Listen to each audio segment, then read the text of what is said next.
Hello students, welcome back to my YouTube channel. So last class में we had discussed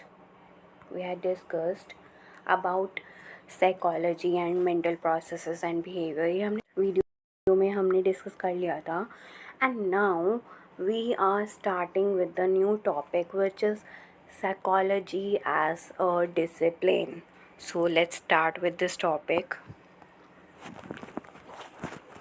So the first point is we already study that psychology is a study of human behavior and mental process.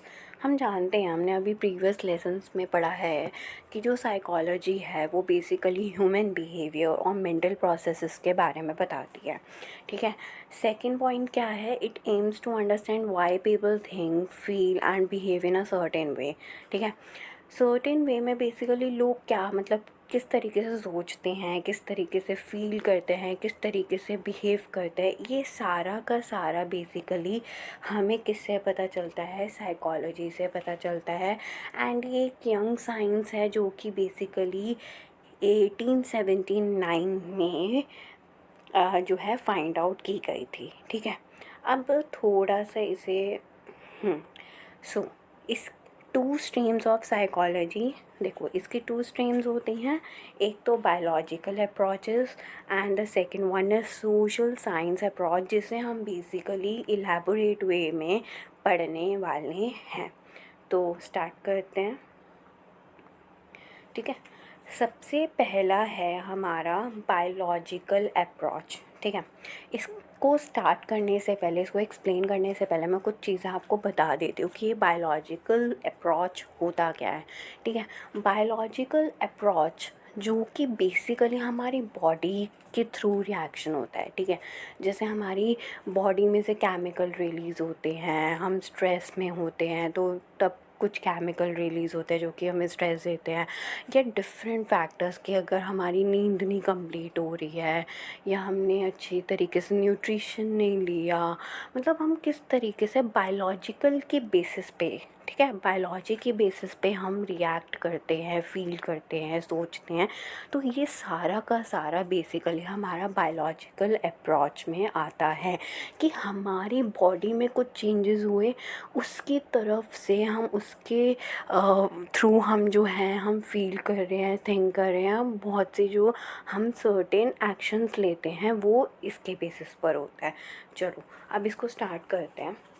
देखो biological approach होता क्या है.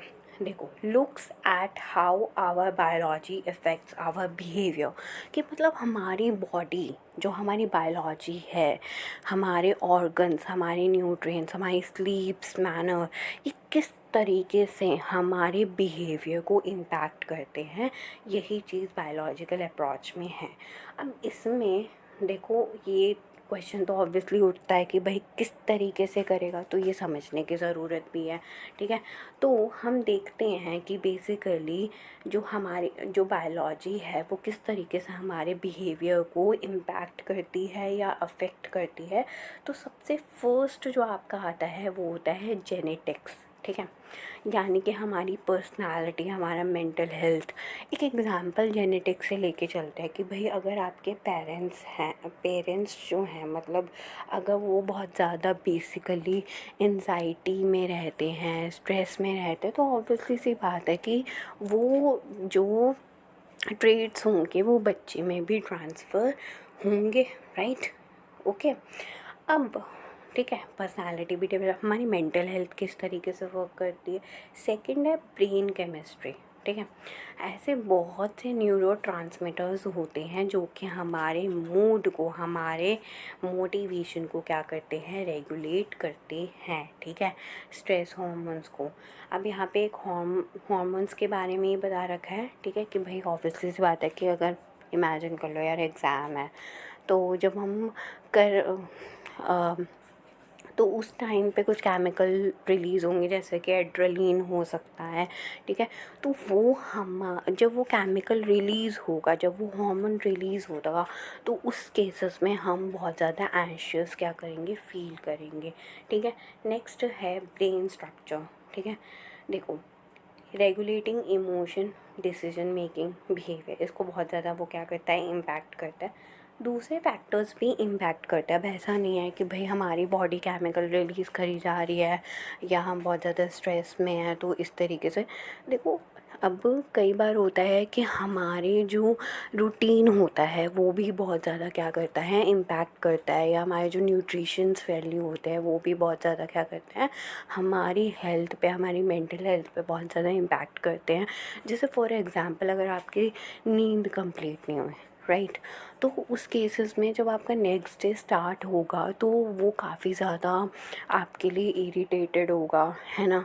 आपको किसी काम में मन नहीं लगेगा, आप अपना 100% नहीं दे पाओगे, ठीक है। सिमिलर अगर मैं न्यूट्रिशन वैल्यू की बात कर रही हूँ तो देखो यार, अगर आप बैलेंस डाइट नहीं लेते हो या जंक फूड बहुत ज़्यादा कंज्यूम करते हो तो उस केसेस में भी वो आपकी मेंटल हेल्थ को इम्पैक्ट करता है। जैसे एक चीज़ मैं आपको बताती हूँ, ठीक है। समझ लो, इमेजिन करो कि भाई आप बहुत ज़्यादा जंक फूड कंज्यूम करते हो, ठीक है। उस केसेस में होगा क्या, आपकी जो लार्ज इंटेस्टाइन है या स्मॉल इंटेस्टाइन है वो काफ़ी ज़्यादा, जो आपका डाइजेस्टिव सिस्टम है वो काफ़ी ज़्यादा क्या होगा, इम्पैक्ट होगा, ठीक है। वो बहुत ज़्यादा, उसमें काफ़ी ज़्यादा इम्प्योरिटीज़ जो हैं वो एक्यूमुलेट होने लगेंगी, इकट्ठी होने लगेंगी। और कहीं ना कहीं हमारा जो डाइजेस्टिव सिस्टम होता है ना, it is completely connected with the brain, ठीक है। It is connected with the brain, ठीक है।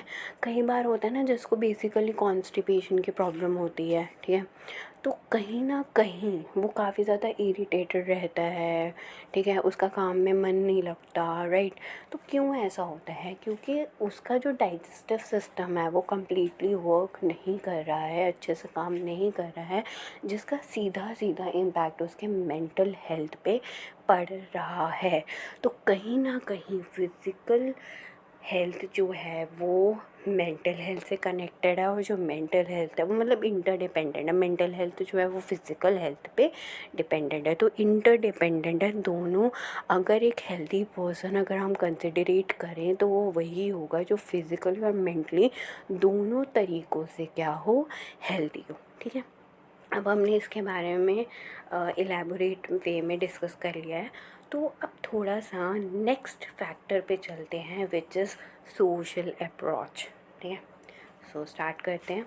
देखो, सोशल अप्रोच क्या करता है, वो ये देखता है कि भाई हमारी सराउंडिंग्स, हमारे रिलेशनशिप, हमारे बिहेवियर को किस तरीके से इम्पैक्ट करते हैं, ठीक है। चलो इस कॉन्सेप्ट को ना समझते हैं कि इसमें कौन कौन से फैक्टर्स आते हैं। फर्स्ट देखो बेटा, फैमिली ही होती है। हमें जो फैमिली से वैल्यूएशंस मिलते हैं, जो पेरेंटिंग हमारे पेरेंट्स करते हैं, वो कहीं ना कहीं बहुत ज़्यादा क्या करती है, हमें इम्पैक्ट करती हैं। उनकी वैल्यूएशंस जो हैं, संस्कार वगैरह, ये सारे हमारे जो बच्चों में हैं वो ट्रांसफ़र होते हैं और आने वाली जनरेशन में भी ट्रांसफ़र होते हैं, जैसे कि फैमिली का होता है, ठीक है। अब दूसरा अगर मैं आपको बताऊँ तो कल्चर ऑब्वियसली करेगा, ठीक है। आपको मैं भी एक एग्जांपल लेके भी समझाऊंगी। फ्रेंड्स एंड पीयर्स भाई बहुत ज़्यादा इन्फ्लुएंस करते हैं टीनेजिंग में, राइट, है ना, आगे जाके। तो हमारा फ्रेंड सर्कल भी बहुत ज़्यादा इम्पैक्ट करता है। कहता है ना कि संगति जो है अच्छी होनी चाहिए, है ना। और कई बार ऐसे कहा जाता है कि हमारा जो फ्रेंड सर्कल है वो बहुत ज़्यादा इम्पैक्ट करता है, ये फैक्ट है, राइट। जैसे हमारे फ्रेंड्स जो है जिस तरीके से रिएक्ट करेंगे, अगर वो बहुत ज़्यादा अपने गोल को लेके काफ़ी ज़्यादा एक्टिव होंगे तो भाई हम भी ऑटोमेटिकली ग्रेजुअली जो है, अगर नहीं भी हैं तो हम एक्टिव होने लगेंगे, हम अचीव करने के लिए जो है कोशिशें करेंगे। और अगर फॉर एग्ज़ाम्पल हमारे फ्रेंड्स सर्कल इतना नहीं है, वो इतने अच्छे से वर्क नहीं कर रहा, तो उस केसेस में जो है हम भी अपने गोल से दूर होते जाएंगे, ठीक है।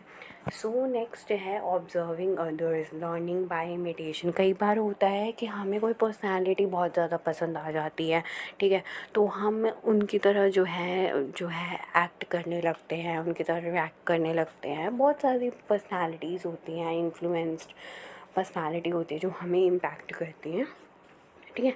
नेक्स्ट है सोसाइटी, रूल्स, लॉज, एक्सपेक्टेशंस। ये बहुत ज़्यादा इम्पैक्ट करता है कि भैया किस तरीके से रूल्स बनाए गए हैं, किस तरीके से लॉज हैं, उनके अकॉर्डिंगली भी ये सारा सोशल अप्रोच में जो है आता है। अब चलो एक एग्जांपल लेके इसको समझते हैं, ठीक है। इमेजिन कि यार तुम एक पार्टी में गए, ठीक है, I am talking about party, ठीक है। अब वहाँ पे एक अननोन पर्सन तुम्हें मिल गया, ठीक है। अब वो अननोन पर्सन जो है, जब वो तो हो सकता है वो दूर से खड़े होके बेसिकली तुम्हारी तरफ स्माइल करे, राइट। तो ऑब्वियसली भी बात है कि तुम भी तो उसे रेसिप्रोकेट करोगे with the smile, right, right, with a smile. तो अब नेक्स्ट जो है कि वो तुम, हो सकता है कि तुम उनसे बात करो, बात कर कॉन्वर्सेशन तुम्हारी जो है स्टार्ट होगी, है ना। कॉन्वर्सेशन से तुम्हें पता चलेगा कि भाई तुम्हारे अंदर कितनी सिमिलैरिटीज़ हैं, कितने तुम्हारे में डिफरेंसेस हैं, क्या उसकी हॉबीज़ है, क्या तुम्हारी हॉबीज़ हैं। तो कहीं ना कहीं, और फिर हो सकता है कि जब तुम्हारे लाइक बहुत ज़्यादा सिमिलैरिटीज़ हों, तुम्हारे थॉट प्रोसेस मैच करता हो, तुम्हारी ओपिनियंस मैच करते हो, तो तुम बहुत अच्छे फ्रेंड्स बन जाते हो, है ना। एंड देन तुम अपनी कॉन्वर्जेसन कंटिन्यू रखते हो अच्छे से, बहुत अच्छे फ्रेंड्स बन जाते हो। तो कहीं ना कहीं ये सारा बेटा सोशल अप्रोच में ही तो आता है ना। इम्पैक्ट तो करता है ना।